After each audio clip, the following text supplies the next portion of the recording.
Hello and welcome to the Knitting Traditions podcast. Oops.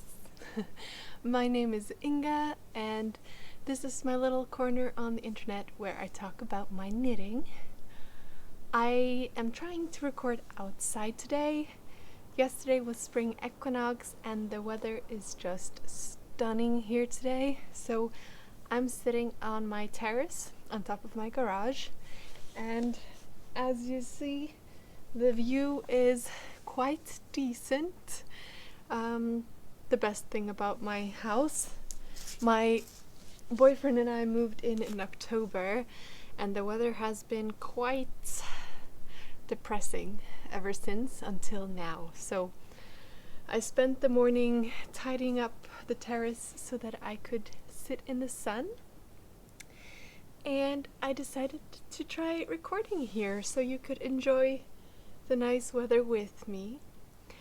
I hope that you are sitting down somewhere safe with maybe a nice beverage, and excuse my squinting, the sun is quite intense.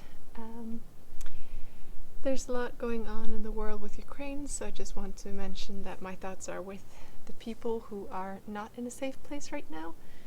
I hope that this can be a little nice mental escape from wherever you are, or if you just need a mental escape from whatever's happening around you.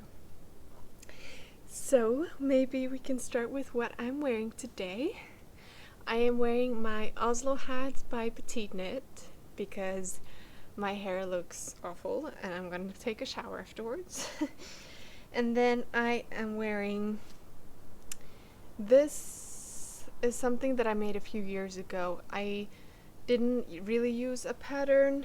I drew inspiration from a pattern just because of the lace weight yarn. This is knit in a single strand of silk mohair, and I think I used a 3mm needle, and it is knit top down. And I think I redid the cast on several times because it is quite tight, and the silk and silk mohair isn't very giving, so make sure if you do want to make something like this that you have enough stitches or a loose enough cast on to get it over your head. This is definitely my preference in color, and I've been wearing it a lot lately. It's like a perfect in-between seasons garment. I think it's like 10 degrees out right now, but the sun is keeping me quite warm. And this is breathable, but it keeps like a little fuzzy halo of warmth next to skin. So I think I'm going to be making more single strand silk mohair garments in the future. Maybe I'll just try and count how many stitches I did and copy what I made before, because I really like the fit of this. You can't see right now, but it's quite a cropped sweater, and it's just a rolled hem on the bottom of both the body and the sleeves, and it goes just to the top of my hip bones, so it covers long-waisted pants and a little bit further down. So it's the perfect length, cropped. Since last time, I have finished some objects that I wanted to show. We can maybe start with this. This is a pair of vanilla socks. I use my own sock recipes. I have two. I have the månestråle, which is basically a vanilla sock but with an interesting heel construction where you knit together at the bottom instead of a heel flap and a gusset. It's what my grandmother taught me, hence the word månestråle, which means grandmother's heel. And then the other sock pattern I have is one with cables on top. I named it the rustic cable socks. That has a rounded toe decrease, so my perfect vanilla sock is a mix of those two. Yeah. And the yarn used for this is stripey cat yarns in the color Hagrid. And it comes with the main skein, which is self-striping, and then a 20-gram mini contrast, which is the same as the caramel stripes in this one. Self-striping yarn is quite addicting. They had a lot of texture when knitting with it because the yarn had quite a high twist, because this is a non-superwash yarn with no nylon. It's 100% sheepy fiber. So I'm interested to see how it wears. It feels a lot nicer after washing because that extreme twist relaxes a bit once soaked. So now I can start wearing these fun socks. I've already skeined up some other yarn that I bought from her, which I think will be really nice to knit for Easter. However, I have had another project on the go, a blanket project, which has kind of become my new on the go knit. So I don't know how many socks I'll be making, but definitely once I can start walking and knitting, I'll take my twister and my sock yarn and I'll knit socks, because that will just be knitting in the round, perfect for walking and knitting. So yes, one pair of finished socks, which I can now start to wear.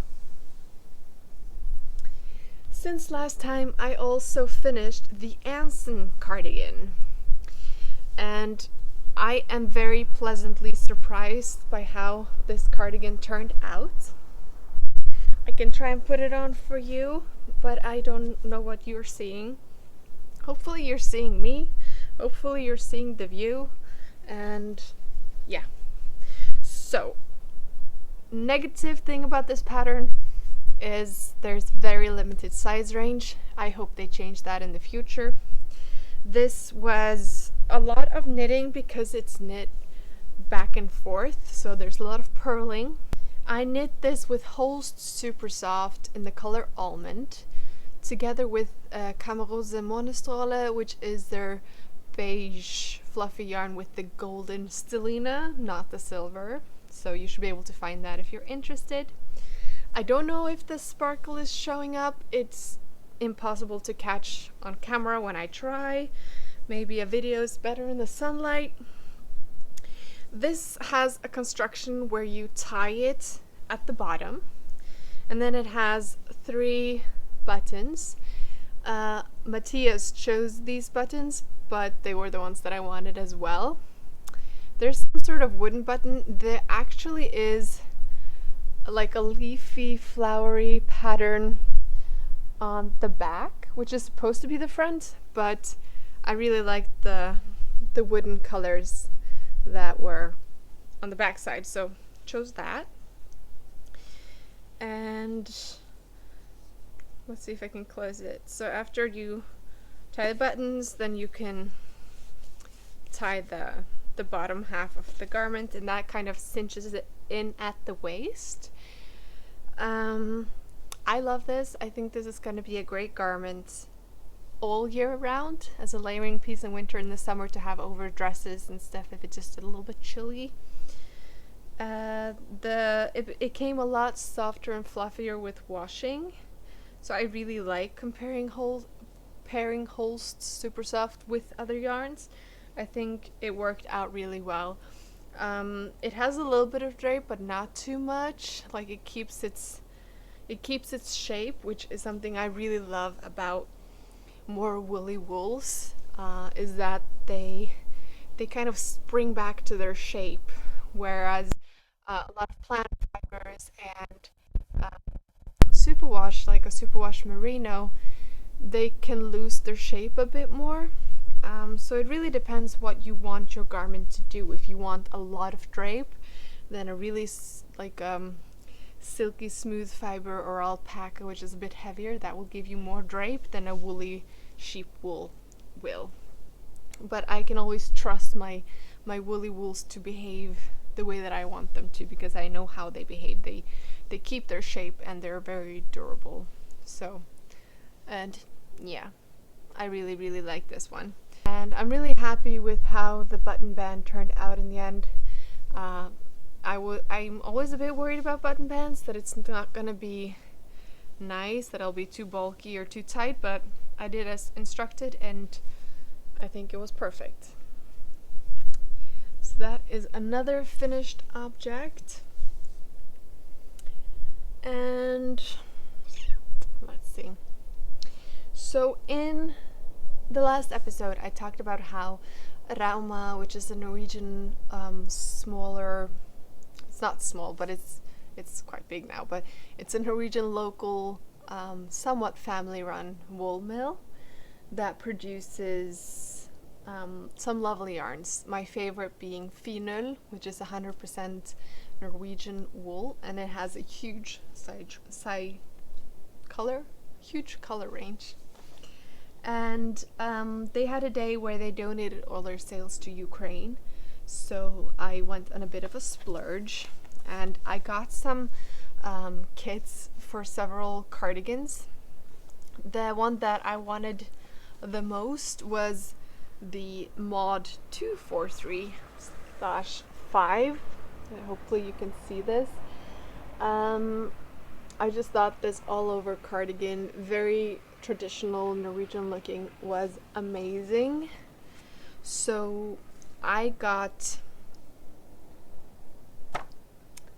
and I forgot to bring the colors, unless it's this color. Let's see. No, it's not that color. So I bought two colors.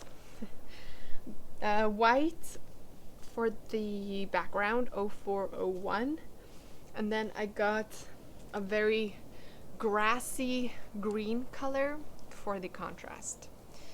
And I was thinking that this would be a labor of love. It's gonna take me forever. It's all over color work. But I have to say, it was so addicting that it's pretty much all I've been knitting on when at home. And I made quite a decent amount of progress. So this is a pattern that tells you to steek. I've steeked one cardigan before. That was a Marie Wallin, and it wasn't supposed to be steeked. It was supposed to be knit in pieces. So I kind of bit a bit over. It was a bit too complicated maybe for a first steeking project to create one in my own mind, sort of, to modify it. I probably should have started with something like this that tells you how to do everything, albeit in very minimalistic way they tell you how to do it. So I decided to knit the size large because I liked the oversized look that were in the photos, and I didn't want to gauge swatch, so I knit the recommended needle sizes in the pattern. And I know from experience that my color work isn't super tight, so I don't usually need to go up a lot of needle sizes, usually. So I decided if I knit the size large, I could probably squeeze into the small, medium, large, extra large, like all of them could fit. They would just have a different amount of ease. So I went for the large, thinking that if it is even bigger, then that's okay, and if it's smaller, that's okay too. I actually haven't measured my gauge yet. I will do that after blocking it. I'm almost done with the body. I am currently working on this repeat. So once I have finished this repeat, another one of this and half of this. So I have like this much left.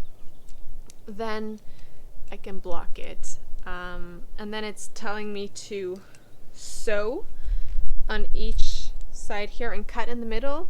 It told me to make 4 stitches to always purl them in the center. I did 6 because I want to be a little bit on the safe side, but the finull is quite a toothy rustic yarn, so it really does hold its own, so I think it's going to be fine. What I am worried about is that it's telling me to sew the cutout that I want for the neckline, so a sloped sort of sewing edge, and then cut away the fabric I don't need. My sewing machine is not my friend. It runs away from me, so we're not on good terms, so that's going to be interesting. And it also tells me to knit the sleeves first, then measure how long down on the body they will go, then sew that and cut. So there's a lot of things that I need to learn that I don't know. It's going to be exciting.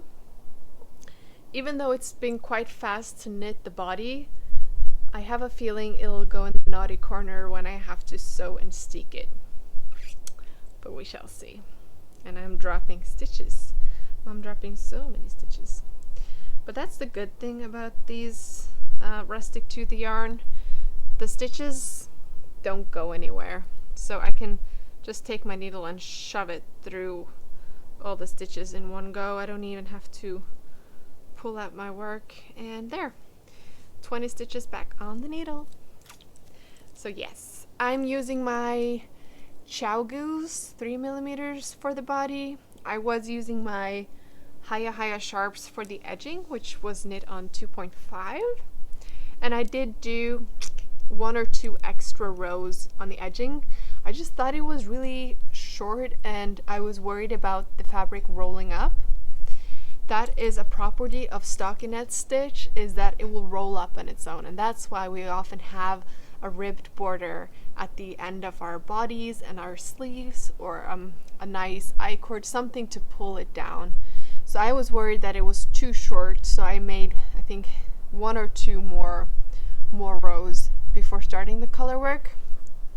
It was still rolling up on itself, so I used my steam iron. I laid this on my stovetop, put a wet kitchen towel on top, and then just gently used my iron to block it and see if it would lie down. So the lower part is just gently steam blocked, and then you can see the upper parts are more bulky because that hasn't been blocked yet, but it's gonna block out beautifully. Somebody asked me what I do for color work. I knit continental style, so I will hold my yarn over my left index finger, and when I knit color work, I bend my knuckle so that I have one strand on each side of the knuckle, and I always keep the contrast color to the left, closest to my heart, and the background color away from me. In theory, it will make the one closest to your heart pop more in the fabric. I don't know. I just make sure that I do this consistently. What else do I do? So I can put a little video. It's a lot easier to catch the contrast yarn while knitting the background color, because you can just knit your stitch going either below or above the contrast color to sort of wrap it around the yarn you're working with. So if I have more than 2 stitches in one color, I will change if I'm knitting above or below the other strand to catch it. So in the back, none of my floats are longer than 2 stitches. Catching your floats frequently creates a longer amount or a longer length of the float in the back in total, so that it's more stretchy and you don't get the kind of cinched inness that you can do if you just have a long strand. Because here, instead of a long strand, you have sort of a spiral going, so you have extra length in that amount of space. So that is one thing that helps. Also, this takes a bit more time, but when I've knitted 5 or 6 stitches, I will take my right hand on the needle and I'll pull the stitches away from the tips, and that makes the stitches even out and stretches the float of the next color you're gonna knit with, makes the floats longer, so that also prevents it being too short of a distance of the float, so you get more of an even fabric. So that's my tips. I'm no expert, that's just what I do, so maybe that can help. I'm also splicing my ends when I run out of a yarn, like I've done now. So this is a 2-ply yarn, so I'll just take those 2 plies and I will separate them like so, and then I'll do the same to the end of the new skein or ball. These comes in balls, and then I'll just put the 2-ply towards the 2-ply so that the ends wrap around each other, and then just split splice them together. And then I have less ends to weave in, which is fantastic. So yes, this has been getting a lot of attention. I can't wait to have this. This is gonna be one of those cardigans that I will wear all year around. At least, I think maybe I'll wear it the most in the spring and summer as one of, sort of like a jacket almost. I think it's gonna be great. And it's gonna live forever. I'm not sponsored. I wish I was. And speaking of the rauma finull, I have 2 more rips to show you. Last time I was talking about a square blanket that I've been making, and since last time I have made quite a bit more squares. Let's see if I can put the colors together. So I'm just making a bunch of garter squares in different colors that I like, and then I'm just gonna crochet a light colored border around them in the end and connect them either by sewing them together or crocheting them together. And some of these I've kept the labels, and some of them I've been a naughty podcaster and I have lost track of the colorways. So since last time I have made 3 squares of the color 4129. I'm only using rauma finull for this blanket, but it could easily be a scrappy blanket. Out of 50 grams of sport weight yarn, this is 175 meters, it's like a sport weight, I'll get 5.5 squares. So it's a really nice potential scrappy blanket. I have some finull scraps that I am putting into this, but most of these balls I bought specifically for this blanket, just because I love the yarn so much and I want to try a lot of their colors. So this was 4129. I've made 3 more since last time. I think this is one of my favorite colors for this blanket. All of the heathered colorways in the finull really are my favorites. I prefer the heathered ones. And if you want to join, it's super simple. I used 3.75 millimeter needles, cast on 30 stitches, and then just knit until I have 29 garter bumps on each side, and then bind off on the 30th. So for me, that's because that will get me pretty much a perfect square. So you can fold it up on itself when it's on your needle and just see that it creates a perfect triangle. Then you have your square. But it's no science. That's just what I've been doing. And I have made 1 more in this rusty looking colorway. I think it's 4121.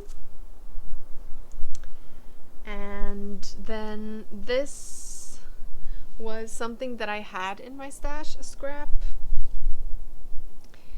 I think I said the color in the previous episode if you're interested, but this is just one of those dark mossy green colors. This is not a heathered, this is a solid. I've made 3 of this since last time. And then this was scraps from my stash. I got 2 more out of that ball of yarn. This is baby's diarrhea looking color. I don't know. 2 more of these, and I knit up 5 squares in a heathered light gray, just because I want to have a lot of neutrals in it as well to kind of break up all the colors. Heathered dark brown. This is also the one that's currently cast on my needles. I'm using my Lykke needles for this, just because I like the feeling of the driftwood needles, and the stitches don't just fall off as easily. It would probably be faster to knit with metal needles, but since this is a project that I take on the go and I throw it in different bags, I throw it in the car, it's nice to have some needles that it just doesn't fly off. And this was the color 0464. I really like this heathered brown color as well. And then I have made 2 squares in this very bright mustard yellow. When it's dark and I'm knitting in the evening, I think it looks really nice, but in the daylight, I feel that it might just be a bit too bright for the color palette that I'm otherwise going for here. So I'm not sure if I'll put it into this blanket, but I'm not sure how big this blanket's gonna be either, so I don't have a set amount of squares I'm making. I'm just making them until I think I have enough. And if I don't want to put this into this blanket, I could pair it with a light color, just like 2 colors, and give it as a baby blanket. There's lots of options. So that was my blanket, and I'm joining the Blankets of Dreams Mal by Mega. She's the podcaster behind Skeins of Dreams. That's what her podcast is called, I think. Yes. So she's running a year-long blanket along, so I'm joining into that one for sure. I did get some other colorways that I am contemplating putting into it. This is the color 0489. It's like a pale light gray. Green, not gray. And then I also got more of a brighter green. Sometimes I feel it's hard to see what the colorways look like on their webpage. So this might be too bright of a green for what I want, so I might not put that into it. But I always find things to use with finull. A lot of my cowl patterns and my mitten patterns use finull, so 1 ball is all you need for that. So if I don't use it in the blanket, I can use it in another cowl or a pair of mittens. I got a red rusty sort of color. Again, hard to tell what it looks like online and in real person. But this is 0425. And I got another brown. This is a solid brown, 4064. I love the heathered a lot more, but it's nice to have a bit different colors, and this one's gonna fit right in with the others. So I'm just gonna put that right here. And this is the 4014, which I think I have made some squares with already, but I've kind of lost track. This one can go into it for sure, along with these 2 and probably the rest. And then I got another neutral, which is similar to what I'm thinking of crocheting them together with. So I have to hold it up and see. This is what I want to crochet them together with and connect them. So these might be too similar for me wanting to put this into squares, but I don't know. We shall see. I can make squares with it and then just not put it into the blanket. I can put it into another blanket in the future. But yes. And over here I have a different pile because there was another pattern on the Rauma's store that I got a kit for. I just couldn't decide on what contrast color to get. So they have 2 versions of this jacket online, and I got a kit for both those versions. So for this, I am thinking the natural 0401, which I think is an undyed white base. Don't hold me to it, but I think so. And with the base, it tells you need 3 balls, just 3 balls of the contrasting color. This is the color 0461, and I just think the combination is really happy, and I think it would make a really, really nice cardigan. Another option that I got is my true and trusty rust color. This is the heathered 4121. So they're two very different cardigans in the same family. It's gonna be one of these two. And for the other one, which is similar, I decided to go for this base color. And this is the representation of how the color does not look the same in person as online. This is a lot brighter and in your face in real time than it looked like on my computer screen. This is the color 0432. So I'm not sure if I will do that combo. I'm already doing a green cardigan and I like that green a lot better. So probably not gonna go for this.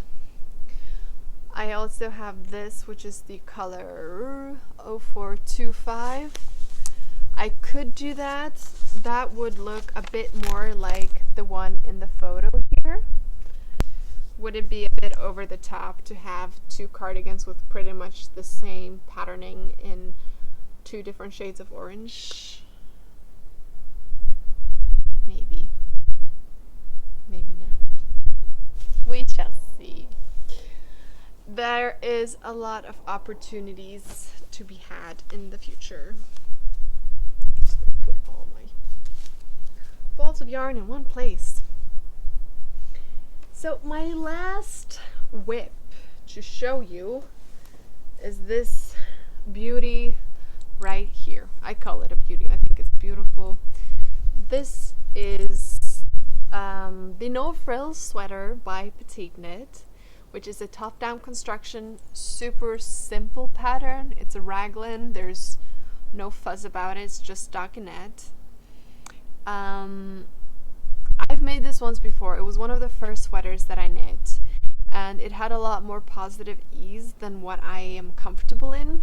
So I think I probably should have made the medium or L to get the amount of ease that she recommends, but I made the size small, and I did one less raglan increase than in the pattern.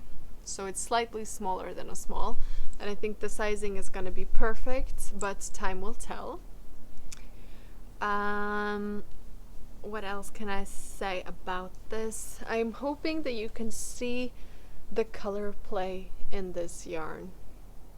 At a distance, it just looks like a dark chocolate brown, but up close, it really does have a lot of interest to it. It's like a mix of marled and tweedy yarn. It's brown, but it has elements of yellow, red, and blue. I'm not normally a blue person, but the blue interest in this really catches my eye, and I think it's beautiful. Again, I'm using my Licka needles for this because I'm knitting with 2 strands held double, and it just makes it easier to feel the stitches when I'm knitting, so I don't have to look at my knitting. I can kind of just feel it, and one of the stitches don't just disappear and fly off as easily. And I've put my sleeves on hold, so I'm just working on the body right now. I think last time I had just cast on the neckband. And the yarn that I'm using is this, so I've caked up a bit. This is the JC-Rennie or knitrennie, the cashmere supersoft blend. And this is the color Rusty Pecan. And their cones, which are called greasy cones, come in 850 grams from Scotland. With shipping and taxes and all of that, it gets quite a lot more expensive, but still, this is like 2 to maybe 3 or 4 sweater quantities for what was 70 pounds in the end, after all my taxes and shipping and all that was paid. So that is still quite affordable for a 100% animal fiber yarn, which is a workhorse yarn, and the color is stunning, I think. They label their cones greasy because it has a lot of the spinning oil in it. And on their webpage, this was Brittany from Crux Fibers. She got one of their cones years ago, and she talked about it on her podcast, that it said on their webpage that you should wear a mask and gloves when knitting with this because of the spinning oil. She has not done that, and I have not done that, but make your own choices. We're all adults here. I, however, have chosen to knit with this outside because I do feel the spinning oil smell when I'm knitting with it, so it's just been nice to knit with it outside because then there's a lot of aeration and I'm not sitting and breathing in this. I also would not keep this yarn next to your bed.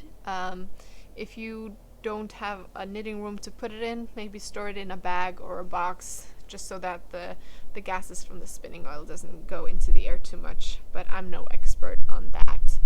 I have not been using gloves either. I just wash my hands afterwards, and I use lotion on my hands a lot because in the hospital where I work as a doctor, we use alcohol disinfectant all the time, and my hands are generally in a bad state, so I need a lot of care for them anyways. So probably I should be wearing gloves, but I feel like that would take a lot of joy away from the knitting. So what you could do is you could just make some skeins up of this and wash it before you knit with it if you have the patience for that. I personally love knitting from a cone, so I just knit from a cone. Right now I'm sitting in my hammock and it's been perfect to just put this on the ground and knit from it. I love putting cones on the ground and knitting from them because you just pull the yarn up and there's no snag or anything. I only caked up a huge cake to swatch with this, and then I was so excited about casting on that I did. So at one point this will run out and I'll have to break the yarn to cake up some more since I'm holding it double. And I'm knitting on 4mm needles. Yes, but this is also a 2-ply, so like with a finull, I can just split and splice them together, and that will be fine because I don't like putting the darning at the end, darning needle and fastening edges. I'd like to have as little of those as possible. So yeah, that's my no frill sweater that I'm enjoying knitting on outside in the sun. No rush to finish this, but it's really enjoyable, and the fabric is beautiful. It's even, it's soft. This is a lot softer than the woolly knit cones and the super soft cones that I have, and the rauma cones that I have. This is the softest that I own, even with all of these spinning oils, so when I wash it, it's gonna bloom.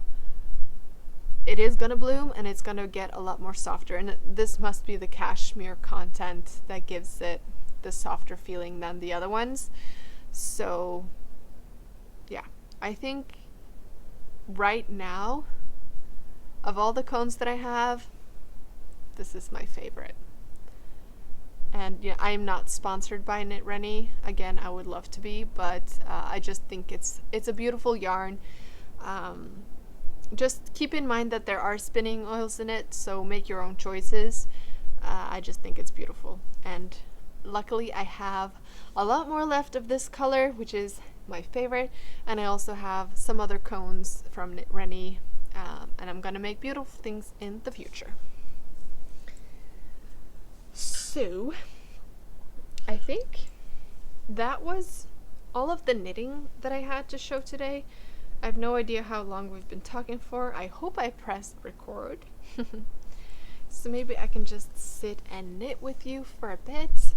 The snow has finally started melting where I live, so I spent today shoveling the last bits of snow off my terrace, and I've been planting a little bit of spring plants, some inside that I am going to put into my garden later. The garden of this house probably hasn't seen any care or love for the past 10 years. So there's lots of things that I want to do. I want to create some flower beds. I want to build some raised beds to have on the terrace. I want to plant some sugar peas, some sunflowers. The sunflowers I've already planted inside. I have no experience with gardening or flowers, so this is just a learn as I go experience, but I want to do that. I would really like a greenhouse, but that's quite expensive, so maybe not this year. I did, however, invest in a compost system. So I hate wasting food, and there's always some food that's not getting, like some bread, the ends of a bread, or some leftovers that doesn't get eaten in time, that goes bad, coffee grinds, all these kind of things. So I got 2 bokashi buckets. Bokashi is a system where your food waste gets fermented quite fast, and then you can use the fluid that drains off it to fertilize your plants, or as a sewage, like a Plumbo sewage opener, because it's quite strong. And then when you put those food waste with the bokashi little particles, that gives a nice micro bio, I don't know these words. It's good for the breakdown, and then you put that somehow into your garden in contact with soil, and it turns into compost and soil. I am going to put it into a warm compost system, which is basically a large isolated container with a bottom and a lid and walls, so that mice and such can't get into it. And then over time that will create soil and compost, whatever you want to call it. And then I'll put it from that into an open container to just air out a little bit before putting it into my future flower beds and all these hypothetical things that I want to have. So I'm really excited to get into that whole process. It feels nice to just use the waste for something good. And again, I have no idea what I'm doing. I'm just learning as I go, watching YouTube videos, and trying my best with what I have. And did you know that you could use your woolly scraps, like if at least your minimally processed 100% wool, undyed at least? I don't know how it is with dyes, but at least if you have 100% sheep wool fiber yarn that's undyed, you could put that into your soil, and it's great. So yeah, just a little tip. So I might do that with, I do have a lot of fibers that are undyed 100% wool, so if I have some scraps, I'm just gonna start putting that into my compost, or into my pots of soil, just to put some aeration and nitrogen into it. I think that's what it does. I don't know. You'll have to Google it. I don't know. I just know that it's good. So I'm going to do it. Other than that, I think I've gone skiing since last time. I definitely went snowshoeing since last time. So I'll put some video at the end. And now I have a lot of shifts at work, but then in the next week I'll have some time off again. So we're gonna go to my in-laws and celebrate my partner's birthday and his brother, because they're born on the same day. And I was thinking that I'm going to draw the first winner of the rustic knit along, which so I think I'm gonna draw that around the 1st of April. So if you have something nearly finished now, finish it before then, and post a photo on Instagram with the hashtag rusticknitalongfo. Just that, no numbers, just rusticknitalongfo. And I will draw a prize around the 1st of April, and then on my next podcast after that, I'll announce the winner. I'm just gonna have to remind myself to remember to announce it. And That's just one of the prizes. We're gonna have more prizes of the rustic knit alongs, so don't stress or rush. Knitting is not about speed. I know that I do produce a lot of knitting, but I honestly don't do it to be fast. I just knit many hours a day because it relaxes me and it brings me joy. So that's why I do it. So please don't feel that you have to rush, because there will be more prizes for this knit along. It's going all year around, so the biggest prize will be around Christmas time or New Year's time at the end of 2022. But I think the prize that I'm drawing now is going to be the Perth Festival skein that I showed, was it last episode or the episode before? And I'm also going to put some other prizes in and send that out. I'll talk about it on the next episode. And yeah, I think that will be good, because I've already seen a lot of beautiful things. You can go onto Instagram and check out the hashtag if you want to see some inspiration. There's really some beautiful, stunning garments and fibers being used. If you're new here and you haven't heard about the rustic knit along, it's about knitting or creating, making something with 100% natural fibers, so no acrylic or plastic fibers components in there. And it should also be non-superwash, because superwash treatment has a lot of microplastic fibers coating the yarn, which is dangerous for the world and the environment, but I'm not going to get into that.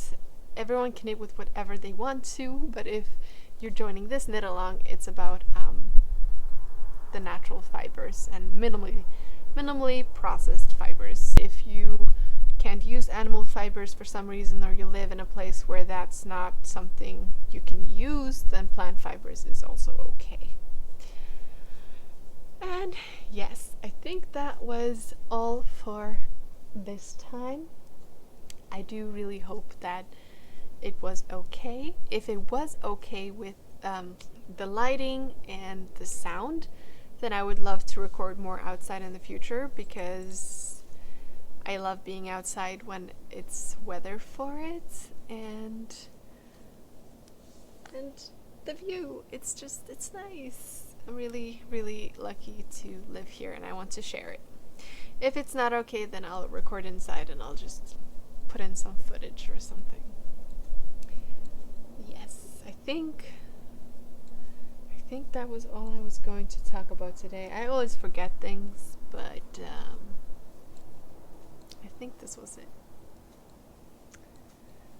Yes. Okay. On that note, stay well, love yourself, love each other, and knit what makes you happy. And I will see you soon. Bye.